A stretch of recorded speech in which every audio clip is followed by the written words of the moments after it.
Qu'est-ce que c'est? Une Bible? Tu lis la Bible, Ringo? Pas tous les jours. Au large biblique. Le podcast qui explore la Bible. Bienvenue à toutes et à tous sur Au large biblique, le podcast qui explore la Bible. Cette fois encore, pour suivre Rebecca, le récit nous oblige à faire un petit bond dans le livre de la Genèse.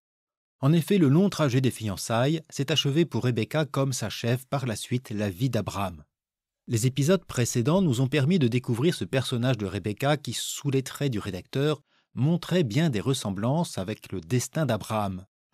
Comme lui, elle apparaît telle celle que Dieu a choisie.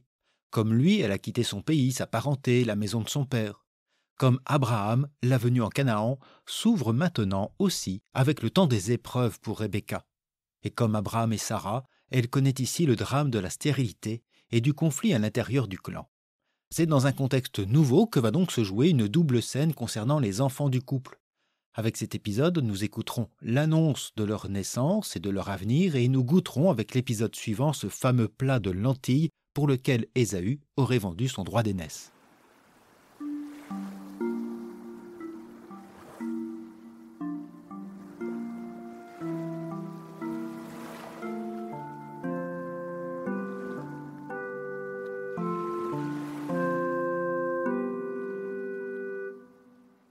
Voici la famille d'Isaac, fils d'Abraham.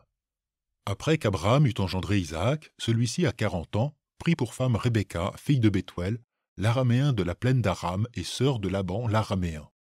Je vous ai épargné les versets précédents qui relataient la descendance d'Ismaël. Ces versets marquent une césure que le lecteur biblique reconnaît avec cette formule de Toldot. Voici la famille d'Isaac. Ce verset 19 du chapitre 25 ouvre le cycle de Jacob, comme la Toldot d'Ismaël des versets 12 à 18 marquait la fin du cycle d'Abraham. Comme je l'ai présenté avec le premier épisode, le cycle de Rebecca sert de tuilage. Rebecca apparaît dans la partie conclusive à l'aventure d'Abraham et introduit maintenant la première partie du cycle de Jacob. Vous trouverez ce découpage dans les documents téléchargeables sur le site. Déjà, ces quelques versets peuvent nous surprendre. Je reviendrai sur l'âge d'Isaac, car celui-ci nous sera rappelé à la fin de notre épisode. Mais retenez-le, Isaac a 40 ans. L'âge sert ainsi en premier lieu à délimiter la section de ces versets 19 à 26 par une inclusion textuelle. Ce passage apparaît comme une redite, rappelant non seulement le lien d'Isaac à Abraham, mais surtout indiquant une fois encore ses épousailles avec Rebecca, comme si le long récit de sa venue était ignoré. De plus, le texte ne dit rien quant au lien qui unit Bethuel à Abraham, lien sur lequel le chapitre 24 insistait. Par contre, le rédacteur insiste triplement sur l'origine araméenne de Rebecca. On peut avoir une première explication de ces remarques par la critique historique. Comme nous l'avons vu, le récit du chapitre 24 était de facture plus récente, écrit à la période perse. Ici, nous serions en présence d'une version antérieure dans laquelle Rebecca n'aurait aucun lien avec la famille d'Abraham. Elle n'est ici qu'une araméenne, une étrangère. Cette hypothèse est certes éclairante quant à l'histoire de la rédaction, mais qu'apportent ces versets au récit de Rebecca que nous, désormais, connaissons? L'ultime rédacteur a gardé cette tradition qui va servir son synopsis. Car l'insistance triple sur cette origine araméenne induit un doute, une suspicion qui va introduire et éclairer la suite. Isaac a épousé une araméenne, fut-elle de la branche de Téra, père d'Abraham, mais est-elle bien celle que Dieu a choisie pour Isaac, lui le béni de Yahvé, comme l'a rappelé le verset 11 de ce chapitre? Après la mort d'Abraham, Dieu bénit son fils Isaac. Il habitait à côté du puits de Lahai-Roi. Isaac est béni. Il devient l'héritier de la promesse pour devenir une grande nation et pourvu d'une descendance nombreuse. Mais la suite du récit montre que, comme pour Abraham, cette bénédiction semble contredite par une épreuve, la stérilité de l'épouse, et ici une épouse araméenne.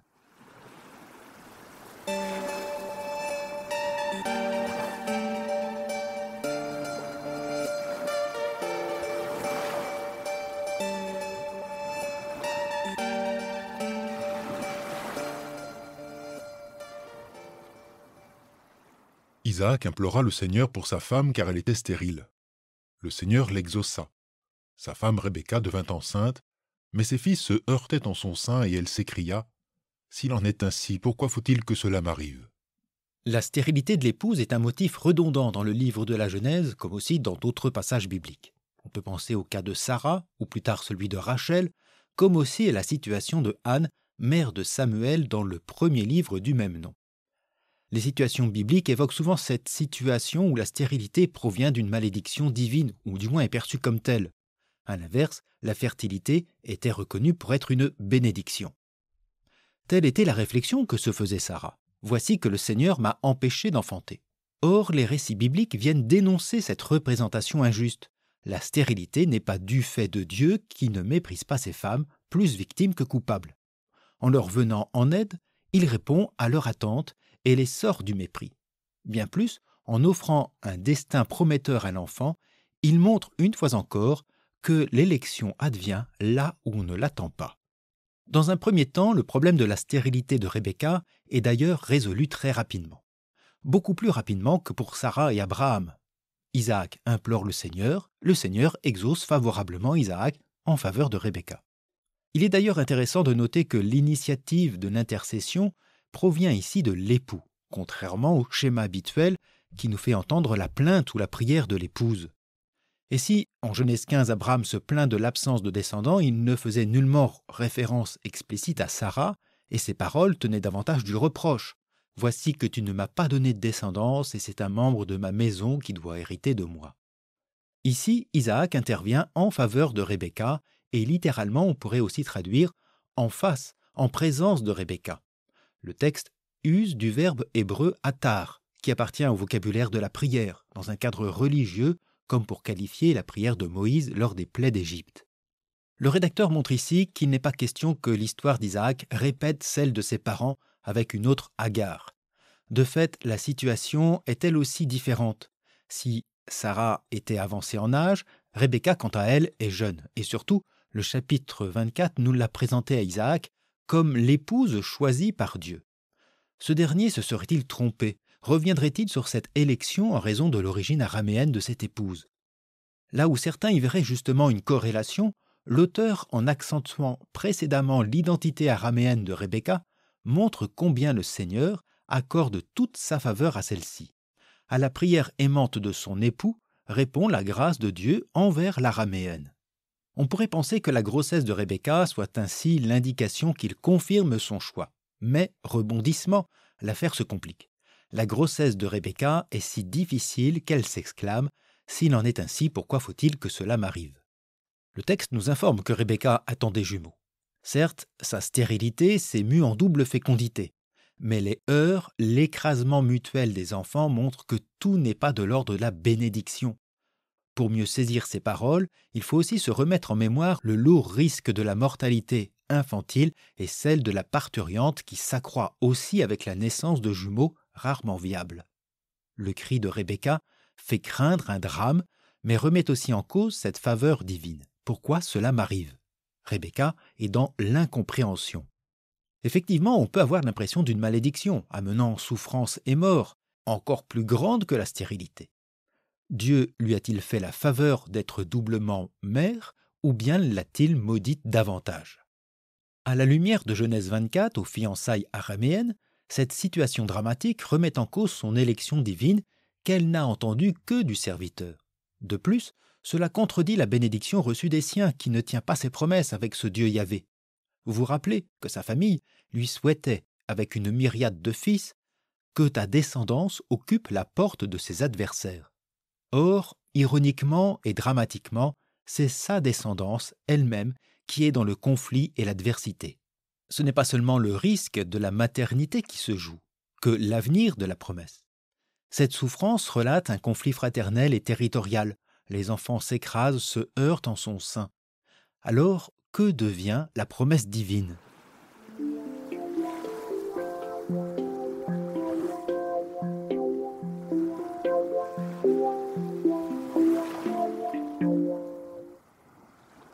Rebecca alla consulter le Seigneur qui lui répondit « 2 nations sont dans ton sein, 2 peuples se détacheront de tes entrailles. L'un sera plus fort que l'autre, et l'aîné servira le cadet. » Isaac priait le Seigneur, Rebecca le consulte. Les 2 attitudes sont différentes sans pour autant être opposables. Le texte hébreu use du verbe darash, qui signifie aussi s'enquérir, chercher. La matriarche consulte, cherche auprès de Dieu des réponses à son pourquoi. Elle s'enquiert de la volonté divine, comme le fait le prophète après s'être lamenté. On pourrait d'ailleurs reconnaître deux figures bibliques à travers Isaac et Rebecca. Le médiateur sacerdotal et le prophète, ou plus exactement la prophétesse à qui Dieu répond. La parole de Yahvé, sous forme d'oracle, exprime ce lien entre Dieu et Rebecca et vient la dédouaner de toute faute. Elle n'est en rien la cause de cette situation. La réponse du Seigneur est, comme tout oracle, assez évasive et demandera à être interprétée. Dieu ne parle pas des fils en son sein, mais de deux peuples et de deux nations que ceux-ci représentent, sans, à cet instant, désigner l'identité géopolitique de ces peuples. Ces frères sont déjà en conflit. L'un sera plus fort que l'autre. Ce rapport de force est amené à perdurer. Le grand ou l'aîné servira le plus petit. Cependant, rien n'explique l'origine et la cause de cette rivalité, ni même le moment et la manière dont cela arrivera. L'oracle, étonnamment, ne fait non plus aucune référence à la promesse faite à Abraham. Elle diverge d'ailleurs d'avec cette double promesse faite auparavant, d'une part à la descendance d'Ismaël et à celle d'Isaac d'autre part, lesquels ne faisaient nulle mention de conflit entre ces deux frères, pourtant de mères différentes. Or, ici, la mère unique de ces peuples est déjà témoin de leur adversité. De plus, l'issue de ce conflit bouleverse l'ordre habituel attendu. Cette fois, l'aîné, le grand, servira le cadet, sera soumis au petit, bouleversant ainsi un ordre établi ou attendu. Il est important de le noter. En ne faisant pas référence aux promesses faites à Abraham et à ses descendants, le rédacteur montre que cet antagonisme des frères utérins n'est pas de l'ordre de la volonté divine de la promesse. Cela n'entre pas dans le plan divin. Cette rivalité provient des deux peuples mêmes que représentent ces enfants. Et le cycle de Jacob confirmera cela plus tard.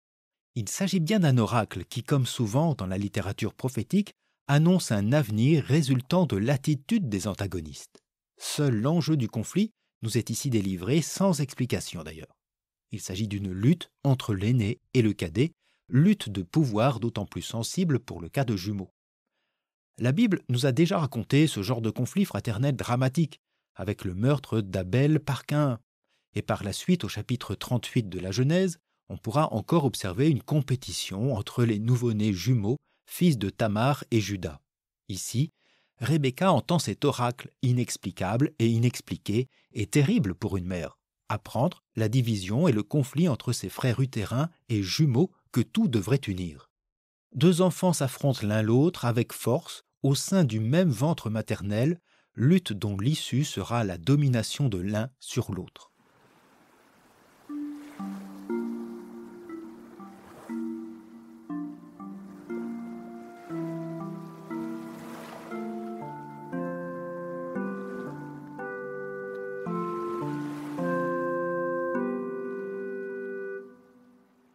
Quand furent accomplis les temps où elle devait enfanter, des jumeaux se trouvaient en son sein. Le premier qui sortit était roux, tout velu comme un manteau de poil. On l'appela Ésaü. Son frère sortit ensuite, la main agrippée au talon d'Ésaü. On l'appela Jacob. Isaac avait 60 ans à leur naissance. À l'évidence, nous ne sommes pas en présence de vrais jumeaux, ou pour employer un terme plus technique, de frères monozygotes, tant ils sont décrits de manière différente. Différent est même un euphémisme. L'aîné est roux, et tout comme un manteau de poil. Le texte hébreu joue avec les mots. Il est roux, ce qui se dit adomi, qui vient du mot Adom, signifiant rouge, mot phonétiquement proche d'Édom, une région et un peuple situés au sud de la mer Morte. De même, l'enfant est aussi couvert de poils ou cheveux, en hébreu séar, un mot voisin de Séhir, une montagne d'Édom. Ésaü est ainsi associé à Édom, comme le dira le passage suivant ainsi que les chapitres 32 et 36 du livre de la Genèse.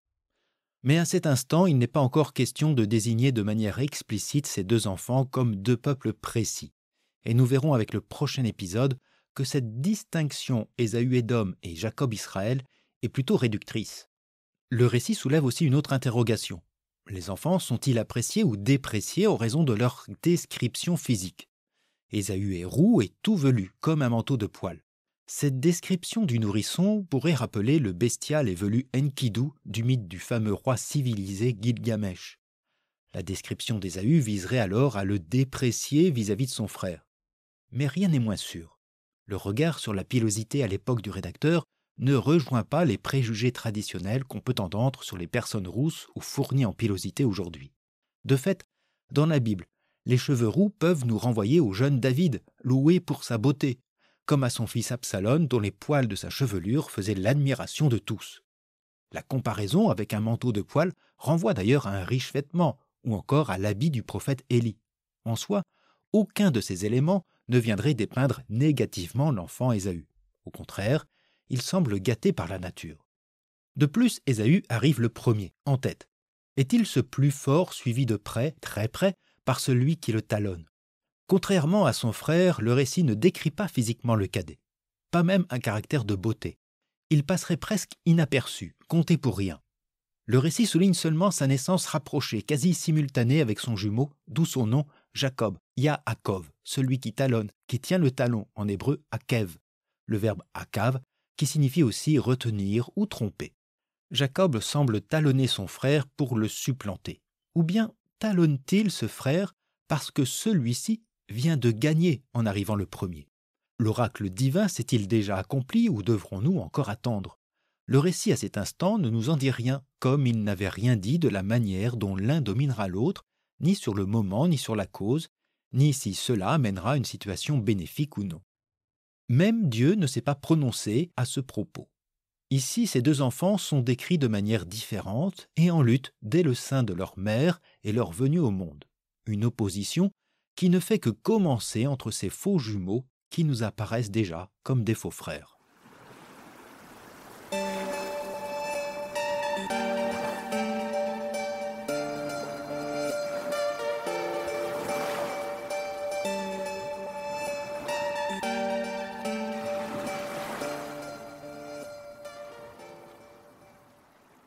Isaac avait 60 ans à leur naissance, concluait ce dernier verset. Vous vous souvenez de l'âge d'Isaac au début de notre épisode? 40 ans. Isaac était âgé de 40 ans lorsqu'il épousa Rebecca. Il en a 20 de plus à la naissance de ses deux enfants. Une incohérence apparaît dans ces indications. Sommes-nous encore en présence de deux traditions que le rédacteur final n'aurait pas lissées? Ces 20 ans d'écart viennent-ils éclairer la longue stérilité de Rebecca? Mais alors, pourquoi ne pas en avoir fait mention dès le début? Cela aurait eu plus de sens. Ou bien cet écart temporel permet-il au récit de rendre compte de ce long conflit larvé entre les deux peuples? Ces 20 années peuvent effectivement refléter, comme en vis-à-vis, ces autres 20 années que Jacob passera en exil auprès de Laban, selon Genèse 31. Le récit biblique, comme l'exprimait aussi l'oracle du Seigneur, est déjà une parabole qui attend son interprétation et son dénouement. L'âge d'Isaac à cet endroit nous laisse ainsi avec ces questions. Il permet, comme je le disais au début, de délimiter notre passage. Cependant, si Isaac encadre le récit, la place de Rebecca demeure centrale. Dans ces versets, elle est confrontée à des épreuves allant crescendo, depuis la stérilité jusqu'à l'annonce du conflit fraternel qu'évoque aussi la naissance de ses deux enfants, le cadet talonnant l'aîné. Un dernier élément mérite d'être souligné à propos de Rebecca et sera important pour la suite. Seule Rebecca connaît le contenu de l'oracle de Yahvé à propos des enfants. Le rédacteur n'a d'ailleurs, et cela sciemment, rapporté aucune réaction d'Isaac. Et s'il ne l'a pas écrit, c'est bien qu'il souhaitait laisser Rebecca seule avec l'oracle du Seigneur. Celui-ci correspond au nouement de l'intrigue, puisque nous sommes maintenant dans l'attente de la suite pour savoir qui sera le vainqueur, pour connaître aussi la manière dont cela va se dérouler entre ses frères nés dans le conflit, mais peut-être pas nés pour le conflit. Rivalité et adversité seront encore au programme avec le prochain épisode. Quel avenir attend ces enfants, ces futurs adultes, ces deux nations? D'ici là, n'hésitez pas à partager cet épisode autour de vous. Je vous souhaite une bonne journée, une agréable soirée, et je vous dis à bientôt sur Au Large Biblique.